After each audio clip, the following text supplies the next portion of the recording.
This started because I'm interested in general areas, but I was looking through French West Africa countries in the Scott catalog, and in front of each country they give a brief description about, it used to be part of this, but then later became part of that, and then this part was broken off, and so on.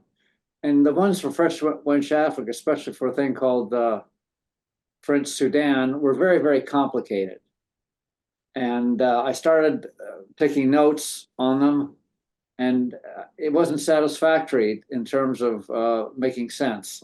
So one of the things I was going through here is studying each of the countries in Google and seeing exactly more detail about what was going on. And hopefully this will explain some of that to you, probably in greater detail than what you would really like. So what was French West Africa? And here is a nice map that makes it clear the extent of it. And this map is from 1943, which is we will see later when they began issuing stamps specifically for French West Africa as such. And you can see that most of West Africa belonged to France, as we'll see in a moment. Vast quantities of that are not very useful. They're parts of the Sahara Desert. So it looks bigger than it in the sense that it really is. I would just note here, this is the Senegal River here. And it starts in the mountains, and we'll see in a moment that there are mountains here in French Guinea. And this is the Niger River. The Niger River starts here, goes all the way around here. That's the major river of West Africa. This is a drawing of how the countries split or united and the various name changes and combinations. Togo is fairly simple. It has nothing to do with any of the other countries. Virtually all the other countries in West Africa became French West Africa in 1943 and 59 through 59. That was an actual stamp issuing entity, and all the other countries that were part of that ceased issuing their own stamps. As we'll see, when they issued stamps for French West Africa, they always identified the individual colony of which that particular scene was from, and they tried to include all the colonies, but the individual colonies did not issue their own stamps. The nastiest part of this is this whole French Sudan, and it was combined with various other things, and then broken up. Things were renamed, things got their own stamps. It became very, very messy. And then later on down here, after independence, there were some regional lash-ups that lasted for not very long. But as you can see from here, it's a real mess trying to figure out what's going on in French West Africa. And here you see one of these areas here is called Sudan, Alan. It's a certain geographical area. So, and does that continue all the way across to the country called Sudan? Yes, it does. So the Sahara obviously is just a desert.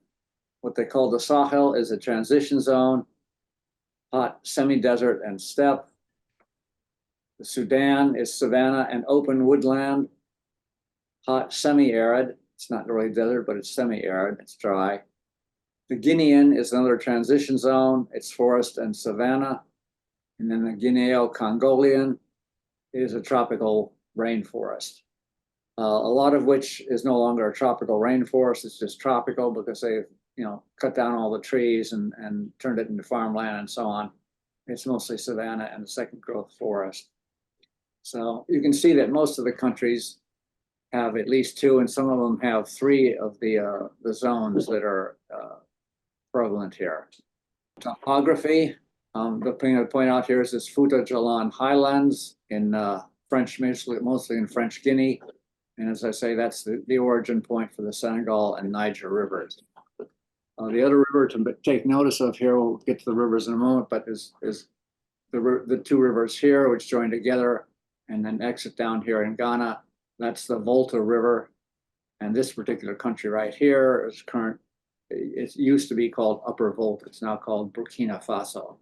There are not a lot of impressive mountains in this area. It's pretty much lowland. Here it shows the river basins. You can see that by far the largest there is the Niger River.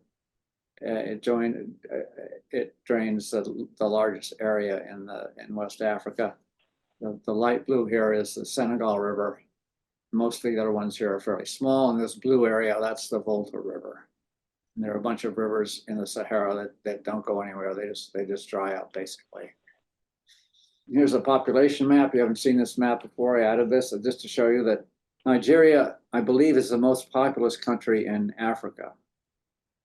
And that's because it's just whole areas of it are very populous, both in the north and in the south.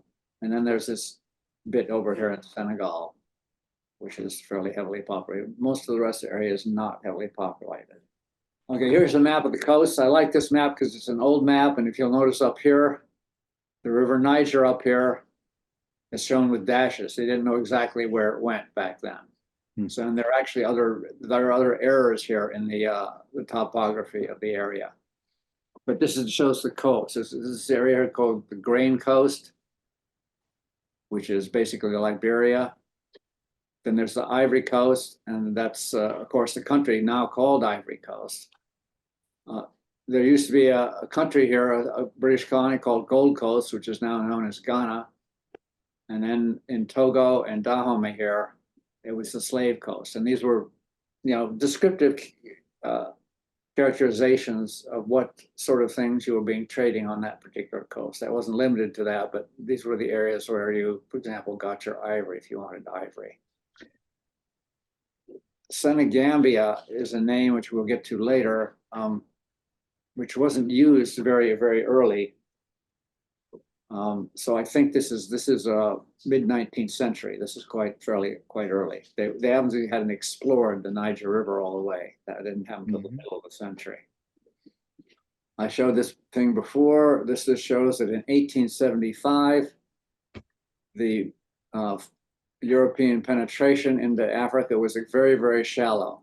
There were all these trading posts on the edges of the continent, and the interior was controlled by various African states. The only exception to that in 1875 was that the French had already gone into the Senegal River quite a ways.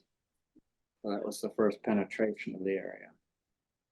I also showed this map that shows what a hodgepodge of local states, native states there were in 1880, but by 1913, virtually the entire continent had been swallowed up by one European power or the other. There's Ethiopia, which is here. Liberia, formerly free, the American colony implantation. And there were several groups over here on the edge of Ethiopia which were controlled, and this is called Senussi. There was a tribal confederation in the interior of what's now Libya that was independent of the Italian colony here on the coast. Okay, one thing to know about the scramble that was very interesting. I'm reading a book on European military dominance, and the reason why you didn't have Africa divided up earlier than it was because of malaria, basically. It was known as the white man's graveyard. The scramble was really made possible by starting the widespread use of quinine to combat malaria, and then so white people could go to West Africa where the mosquitoes would cause it live, and they wouldn't get it and they wouldn't die from it. Sort of like COVID, you get it, but it wasn't be so bad. So that's an interesting fact about the scramble. It relates to the timing of the acquisition of African colonies, especially in West Africa. Okay, so French West Africa, I put it in quotes because it wasn't really a stamp issuing entity until 1943, but it existed in one form or another, and we'll see why. Again, the 1880s and 90s, the coastal enclaves of the European powers started to span inward. French West Africa was an expression used from 1895 to include Senegal, French Sudan, French Guinea, and Ivory Coast. And the first capital was St. Louis in Senegal, which is a town on the Senegal River. But fairly soon they switched it back to Dakar, which is today the capital of Senegal. And Senegal was always sort of the linchpin of the whole French operations in West Africa. When the other colonies were new or when they were military districts, they had a lieutenant governor for that district, but he resided in Dakar and exercised whatever control he could from Dakar rather than going to some town in the areas he was responsible for. The French formally named the area in 1904. At the same time, they abolished slavery. They added Dahomey, Mauritania, and Niger were military regions, so it kept expanding. Togo land was under the control of French West Africa during World War I. Obviously, the German colony, the French and British landed troops there and took it over. And it was a League of Nations mandate and then actually a UN trust territory. So it was an anomaly in terms of control there for a long time. Mauritania was promoted to being a regular colony instead of being a military district. Upper Volta in 1921 was separated from French Sudan. There'll be a reason for that we'll get to. And finally, Niger was made a regular colony. It was again one of those military regions in the far east. The area was part of Vichy France for the early part of the war. There were a couple of battles with the Free French, and surprisingly, the Vichy forces won those battles and kept the Free French out of West Africa until the Allied invasion of French North Africa, at which point the Vichy governments gave up on trying to keep a hold on French West Africa. And again, from 1943 to 59, we'll see a later slide because this area did in fact issue its own stamps as such. Okay, most countries, only the early countries had the French colony issues overprinted for their particular country. A lot more had the navigation and commerce series. And then there was a standard postage due design that was used by all of them. And then these various commemorative issues in the 30s up to 1940 that were common designs that they almost all of them shared. Again, Senegal was the first place where the European made substantial penetrations into Africa. Here you can see up here, this is St. Louis, the first capital of Senegal, and Dakar, the current capital, later became the capital there. Interestingly, not surprisingly, I guess, the Portuguese had a lot of interest here early on. I think it was formally Portuguese until 1888, which is a little surprising. That's probably wrong. It should be 1887, but anyway. Early on, the French captured the island of Gorée, which is just off the coast by Dakar. This became the major center of the slave trade in the northern part of West Africa. During the 7 Years' War, the British took over Senegal. They had their own colony down here in Gambia, but along with many other things, they took over Senegal itself during that war. And then it was called Senegambia. After the abolition of slavery in the 1850s, the French started going up the Senegal River and establishing their control there. We'll see later in a stamp that the fellow who did this was the governor called Louis Fidèle. The French colonies, as we said, were overprinted in the very earliest phases. Then the navigation and commerce stamps originally said Senegal et dépendances, which I'm not quite sure exactly what they meant by that, but anyway, they didn't say Senegal initially. And then again, the stamps of French West Africa applied here during the post-war, post-World War II period.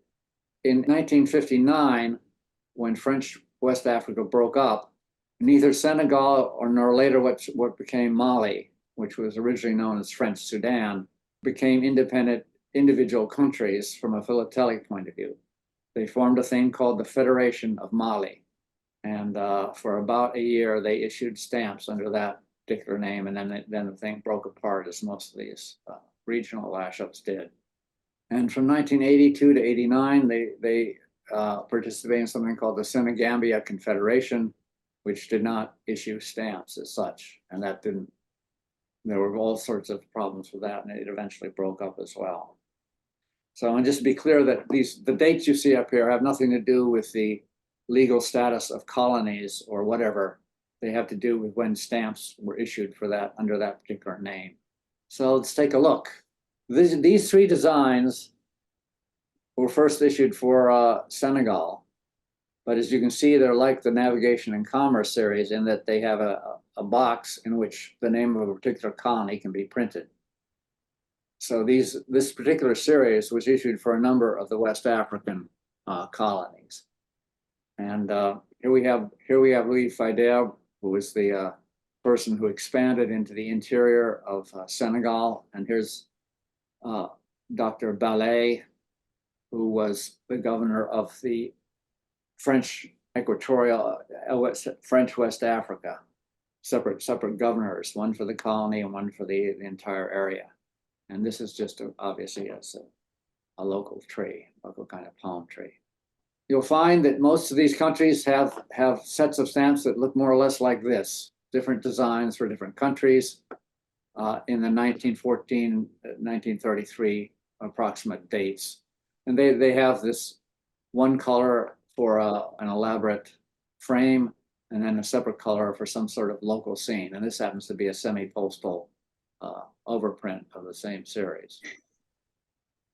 Then, having finished with those in 1935, 40, they started issuing a bunch of other stamps, new designs, monocolor, but engraved, and altogether, I would say, a much more attractive set. And notice that this stamp has Afrique Occidental Française at the top. All of these designs for the various colonies said that. And here in the Senegal stamp, you'll notice AOF, the abbreviation for that. They were still indicating that these were part of this French West Africa. Here's a semi-postal, air post semi-postal. The design for the regular airmail series there were the same. Again, these were 1935, and most of the colonies had this particular design with their own name down here in this box. And finally, the postage due for 1935, they issued a set for Senegal, and most of the West African postage dues were the standard portrait size, but here's a large one, a landscape design of the, and again, French West Africa on all of these stamps. Okay, French Guinea. Several of these countries came into existence philatelically in 1892, about 5 years after Senegal became postally visible. French Guinea existed as such, and as I said, this whole area, the whole eastern part of the country was the Fouta Mountains, the sources of many of the rivers. Right here, this is where the Niger's source is right on the border with Sierra Leone, and goes up through here, and then it goes off into Mali. It was a part of Senegal originally, like most of the other places in West Africa. And between 1882 and 1894, it was called Rivières du Sud, the southern rivers. And that's exactly what goes on here. All of the rivers run north into Senegal and Mali and Guinea-Bissau from the highlands in the interior. In 1898, the French defeated a local empire that was in the interior, and they absorbed the rest of the country. And it became independent Guinea, just Guinea, not French Guinea. In 1958, it's also known as Guinea Conakry, after the capital of the country, Conakry. Conakry. It's Conakry. Is he on the map? I misspelled it here, haven't I? To distinguish it from Guinea-Bissau, which was a former Portuguese colony, which is Bissau is the capital of Guinea-Bissau. Also from Equatorial Guinea, which is, both of them are former Portuguese colonies. So again, this one started with the Navigation and Commerce. They never used the French colony stamps. In 1904, they gave this unique design for French Guinea, and then the Fidel and Ballet designs, which you always saw for Senegal, they had those issued for this country as well. And again, the 1913 to 33 stamp, 42 values. This is the largest, I think it's the largest of these series, the Guinea one. And they're all the same design, just different denominations and different colors. And then again, the 1938 to 40 set, again, they issued 33 values, a very large set. And these are not all of the designs, these are just a selection of the designs that were used for that, showing local scenes. The 1905 postage due set is unusual, and it was its design of this native woman that is not used anywhere else in French West Africa. So they occasionally issued odd sets of one kind or another for various of these countries. Okay, Ivory Coast, we're continuing down the coast more to the east. The standard procedure for many of these countries was to establish protectorates over the local kingdoms and then absorb them later. It's interesting here that there was a time period, 15 years, when the French government just gave up trying to administer this as a colony and let the local European merchants take over running the place. This didn't work very well, of course. And then they had treaties with the native kingdoms, and it became a colony and started issuing stamps. But it wasn't fully pacified until the First World War. So a lot of the interior was sort of anarchic. And again, the country was under Vichy control in the earlier part of the Second World War. And there were these two things that came about following World War II. They first established a thing called the French Community. Oh, no, the first thing they created was a thing called the French Union under the Fourth French Republic, was trying to basically to hold on to the various colonies under a different name.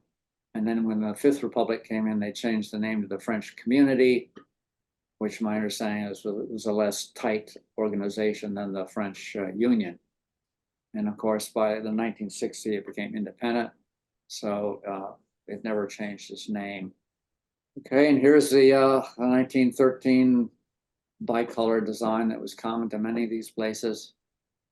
It began like French Guinea with the Navigation and Commerce series, had the same set as Senegal, the same pictorial series. This is interesting in that the Ivory Coast stamps used the stamps of Upper Volta overprinted in 1933. I have no idea why they did this. Upper Volta does adjoin Ivory Coast, but Upper Volta was a piece of French Sudan, which was broken off, and it hadn't been in existence very long when Ivory Coast used their stamps. I guess there were maybe an excess of old Upper Volta stamps and a dearth of Ivory Coast stamps, so they overprinted them. So it's one of the unusual sets in the area. And we'll see there's also this pictorial set in the 30s and 40s, which is common with a lot of places. And again, unusually, it had parcel post stamps from 1903 to 1905. This is what shows up in the Scott catalog. One suspects that some of these other places had parcel post stamps. In fact, Scott didn't list the French parcel post stamps for many, many years. In fact, the international stamp album that Scott published up through 1942 didn't show the French parcel post stamps. I had to make pages for those. And the airmail stamp, they have the standard airmail stamp set. So here's the Ivory Coast overprints on the Upper Volta stamps. And then the pictorial sets. This is interesting, this stamp. This particular mosque, Bobo Dioulasso, is not in the Ivory Coast. It's in Upper Volta, but it's on a stamp issued for the Ivory Coast. And here is another stamp of one of the colonial heroes. Here's the guy who stepped ashore at some point and said, "I hereby claim this area for the French Republic." So he gets when he died in 1936, and in 1937, they issued the stamp for him on the Ivory Coast. This is a postage due set, semi-pictorial, postage due, unusual. It didn't use, I think they may have used the original set of stamps that were widely used in West Africa later, but this was the first set.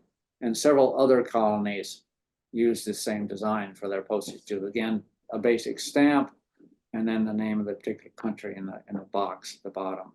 And it was interesting, a lot of these images, not all of them, but a lot of these images came from Google. And in the course of doing that, I discovered this particular image, which is obviously a forgery. It's not a stamp that was actually issued for use in Ivory Coast.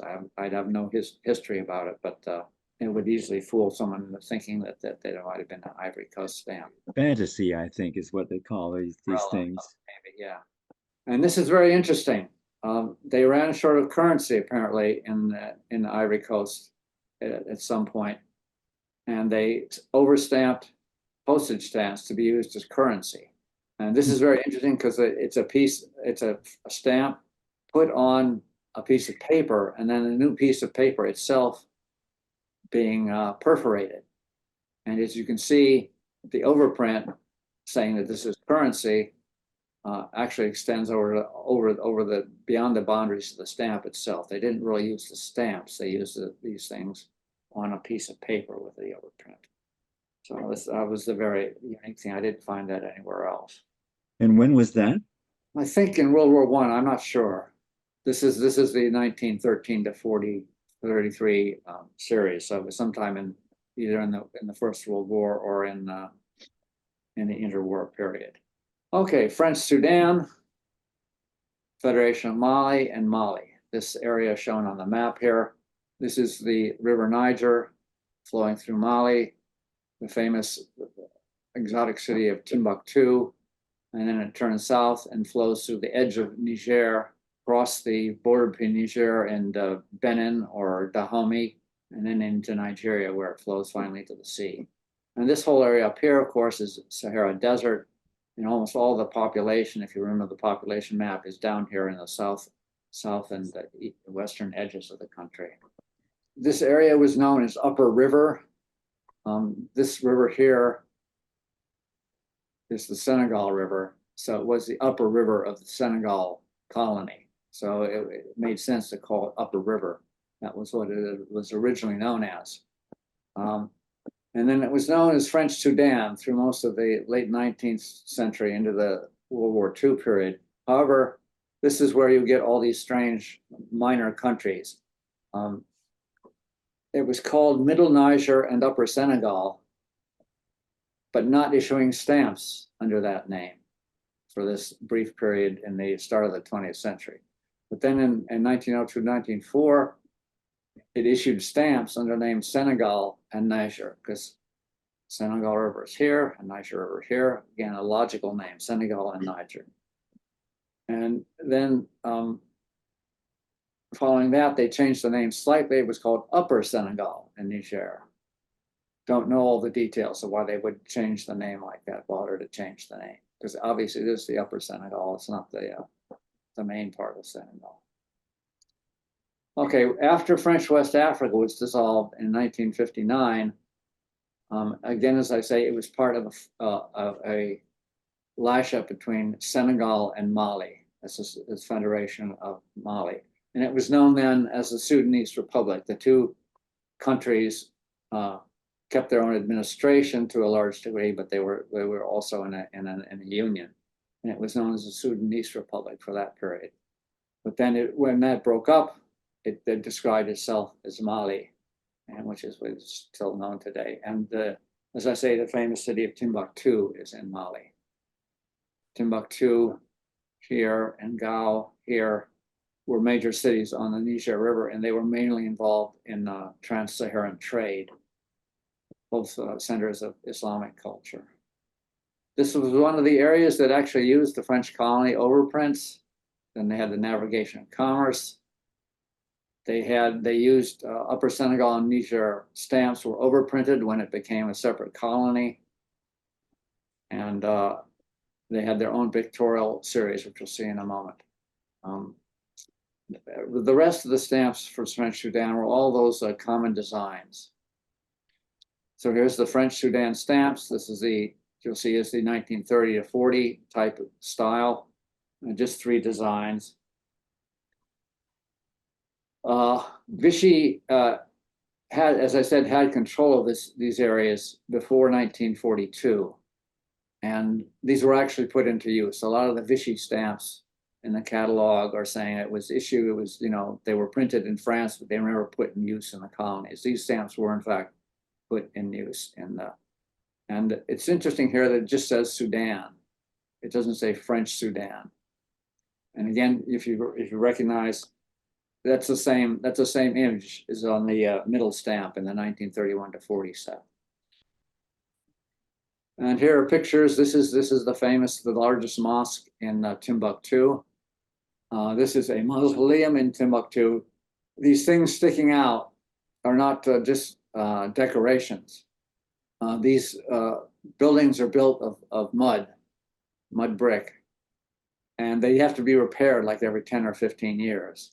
And you can get pictures of hundreds and hundreds of people standing on these extrusions to work on the repair. You could get up this high with ladders, but after that point, it became rather risky. So they actually had these things that they could put, I guess, boards across to have a platform on which to work on the facade of the building. Okay, Togo. Togo is a very interesting case. It came along somewhat later. Again, it was part of what they called the Slave Coast. The Germans formed a protectorate in 1884 during the height of the scramble for Africa. And in 1899, this area was sort of disputed, but in 1899, the British agreed with the Germans, okay, we'll let you have Togo if you'll agree that we can have the Northern Solomon Islands and Tonga. There was a whole lot of swapping going on during the scramble for Africa, in which one European country granted the other European country the right to a particular area in exchange for some concession on the other country's part. So that's what happened to Togo. So in 1905, it formally became a German colony. Here's an interesting fact. In 1914, Togoland was also known. There were a total of 316 Germans in the entire country. So to give you some idea of the scale of the settlement by Europeans in these West African countries, very, very thin layer of people controlling this African country. Now, of course, in World War I, the British and the French invaded the German colonies, including Togo, and they split it up between them. And in fact, you're going to find that the stamps that we issued at this point said Anglo-British, Anglo-French occupation. They were overprints on the Togo stamps. At some point, the area was made into a mandate of the League of Nations, like Palestine and many other places. It became a UN trust territory after World War II. And in 1967, when the British granted independence to Ghana, the Gold Coast, the green part of Togo, the western part of Togo, voted that they wanted to become part of Ghana and break off from the other part of Togo. So that's what happened. They became part of Ghana, and this part, the pink part, became Togo, or French Togo. And again, in 1959, when they broke up French West Africa, it became a republic, and it became fully independent the next year. So again, stamps of Germany, in common with most other German colonies, they had certain German stamps that were overprinted with the name of the colony. And then the standard German colonial designs of the Kaiser's yacht, those existed for Togo. And then when the British and French invaded, they overprinted those stamps, Anglo-French occupation. There are a tremendous number of varieties of these overprints. It's one of the areas where you can go wild trying to get all the varieties. And then in the immediate post-war period, they used the stamps of Dahomey, which is his neighbor to the east. They were overprinted Anglo-French occupation. And then later on, and to a much later date, the same stamps were overprinted Togo. These were the stamps for the French part, really. It has its own 3-design pictorial set, which is sort of overlaps the standard 1913 to 1930 and 1938 to 40 sets of the other colonies. And then there were common design airmails, which we also used in Togo. So these are the 3 designs of Togo. It's interesting to note here, unlike the other stamps for all these colonies that had some indication they're part of French Equatorial Africa. There's no indication on any of these stamps that these are part of French Equatorial Africa. And I don't know, but I suspect administratively that was the case because it was a League of Nations mandate and then a UN trust territory. So maybe technically it wasn't part of French West Africa, in spite of the fact that the French were in control there. Next door to Togo is what's now known as Benin, but for most of its existence, it was known as Dahomey. But it's interesting here that it was first known as Benin. Then for a long time, it became Dahomey, and then it renamed itself Benin in the post-colonial period. It was a highly organized kingdom. It was one of the more thoroughly organized states in West Africa before the British arrived. And it's interesting, there was a 2020 movie called The Woman King, which was about the regiment of female warriors that the Dahomey state was famous for. Again, it was part of the slave coast. It was one of the major suppliers. Dahomey itself was one of the major suppliers of slaves to the slave traders on the coast. In the 1840s, the British suppressed the slave trade, which ruined the economy, and eventually the French took over Dahomey because it was not able to operate in the way it had been. In the 1890s, there was a war with France. They became a protectorate, and then they extended the protectorate to the entire country, and they issued stamps as Dahomey from 1899. Again, independence in 1960 when French West Africa broke up, and then they renamed it back to Benin, the original name by which was issued stamps down in 1975. Okay, boring.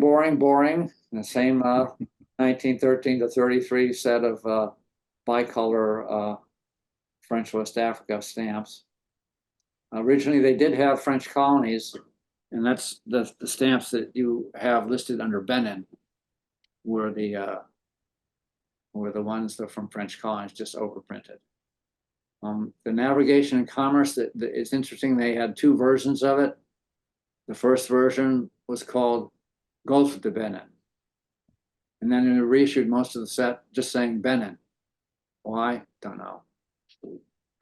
The navigation and commerce were not when they changed it to Dahomey, it was Dahomey Dépendances originally. You had the usual Fiderb set of Senegal, the designs at right. And for almost all of these particular types of designs, you have overprints of new denominations because they ran out of the stamps that they needed for the particular denomination. Then they get the single design pictorial set. It was simpler than the ones for the other countries. And the postage dues were, again, the ones that looked like that set I showed for the Ivory Coast earlier. Senegambia and Niger, Upper Senegal and Niger. This is a map which shows what is basically French Sudan, but it was also used under these particular names. And the area down here is what later became Upper Volta. And so the area Senegambia and Niger included Senegal, French Sudan, and Niger. This map is from a later period. You can see you see the word militaire here. That's Niger was a military area, and at that point it had been broken off from what was called Senegambia and Niger originally, which included that whole huge area off to the east here. In 1907, they added bits of Dahomey down here. This is probably this part here was probably part of Dahomey for a while. Then it started breaking apart in 1911 or 1912. I've found different dates. It was split off as a military district. Both French Sudan and Niger started as military districts. The French army went in there and did their own thing, basically, had very little control from Dakar, Senegal. There were lieutenant governors supported for these areas, but the military pretty much did whatever they want. And they, of course, were interested in extending the conquest of for the glory of France and so on. So they did their own thing for many years. So it was still a military district in 1911 or 12, and Niger was broken off. I believe this became a formal colony at that point. I don't have that information here. During the First World War, the Upper Volta region was revolting against French control. And apparently this particular area, the warfare that went on there was the most intensive of any colony in Africa against their European occupiers until much later. So finally, then at the end of that, when they suppressed that rebellion, they broke off Upper Volta as a separate area. And then in 1921, what remained, they just renamed it formally French Sudan. So it had been Upper Senegal and Niger, and then they changed it to French Sudan, and it stayed that way until 1943 when it was absorbed by French West Africa. Okay, here's our boring 1913 to 33 set again. They used the navigation and commerce while it was called Senegambia and Niger. The Senegal set with Fider was used in this area. It had its own pictorial set, which you see here. And the postage juice set again was the interesting design, like the one we saw for Ivory Coast. Mauritania. Almost all of Mauritania is part of the Sahara. Just the southern part is the Sahel. And again, most of the population is there.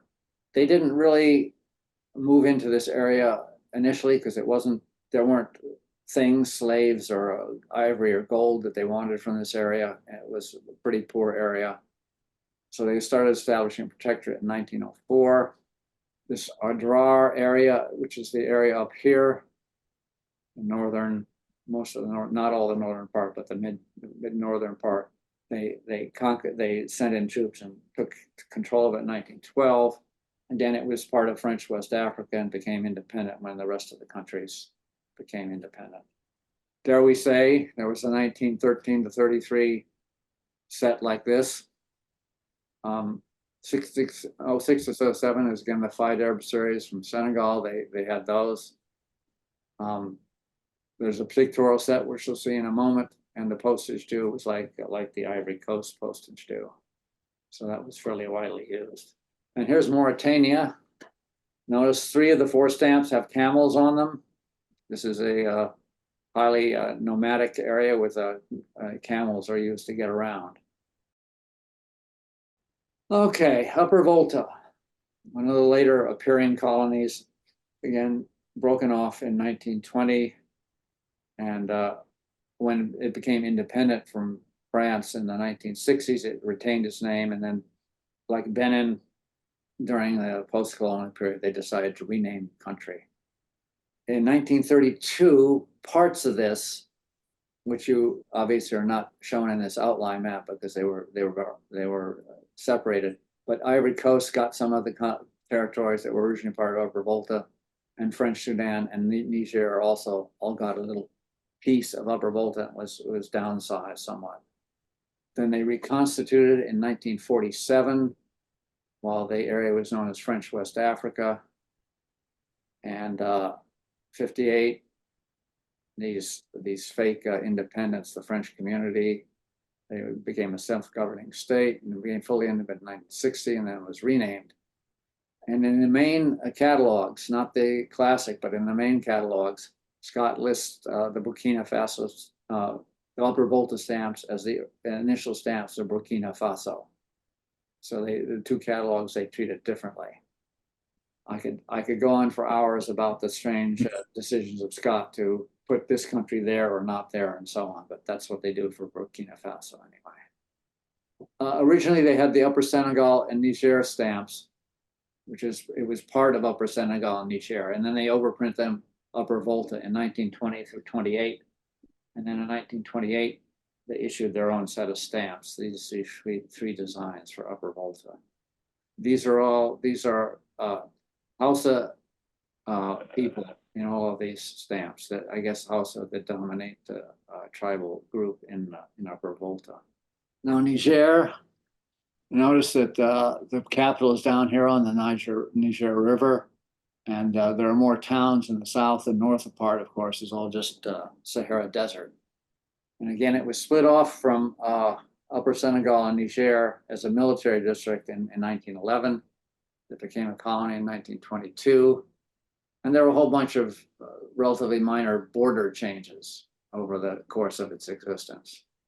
And then 58 became part of this French Union and the French community, and then it became independent, just like the other countries in 1960. The early stamps, it recognized that it was a territory, from military territory in the earliest period. Then they had their own three-design pictorial set. Many of these, Upper Volta and Togo and so on, often had three-design pictorial sets in this period. And it had its own postage due pictorial, which was, I think we see, I'm not sure we see it or not. Let's see. These are the four designs of Niger. These are sort of intermediate in design between the 1913 to 33 sets. They're the same fairly crude bicolor, but they're a little more interesting than a lot of those sets in that there are different designs. And in the 1930s, most of the colonies had nice engraved sets with quite a wide variety of designs. So this is an intermediate type of set. Now we're back to French West Africa itself, 1943 to 59. This entity exists and issued stamps. Prior to that, as I indicated, virtually every stamp that was issued in French West Africa said it was from French West Africa, regardless of what country it was issued for. In 1943 to 44, the initial stamps, French West Africa, were the stamps of Senegal and Mauritania overprinted, but they were valid throughout all of French West Africa. Starting in 1945, they started issuing their own stamps, and the stamps for the other colonies became demonetized. They weren't, you didn't issue stamps for individual countries. Many of the stamps indicated which country the scene on the stamp was from, but the stamps were usable in all countries of French West Africa. And this is the very first stamp issued for French West Africa specifically. And this is the Philatelic, who was the first French colonial administrator to claim resistance to Germany after the French surrendered to Germany in World War II. In 1945, they issued this stamp essentially commemorating the fact that lots of French of West African people served in the French army in World War II. It had a large pictorial set in 1947, and of course began the normal post-World War II distribution of various stamp types, lots of commemoratives as well as definitives. There was a pictorial airmail set also in 1947. It had its own design of the postage due, its own design. So here are four of the designs from the pictorial set of 1947. Again, very similar to the colonial stamps of the 30s and 40s. A nice monocolor engraved stamp showing various local scenes. And again, this is Sudan, this is Niger, this is Guinea, and this is Guinea also. So this is if you like interesting tropical design stamps, the nicely engraved stamps, this is a set that would very much interest you. Here's one of the airmail stamps. Here's the new design for the postage dues, and they also issue official stamps. I think these are the first official stamps issued for French West Africa. All right, I've mentioned Federation of Mali, and here you get on the stamp, you actually get the map of the Federation of Mali on the stamp that was issued. Again, it was a combination of Senegal and French Sudan, which later became Mali, which was known as the Sudanese Republic during the period in which they were unified.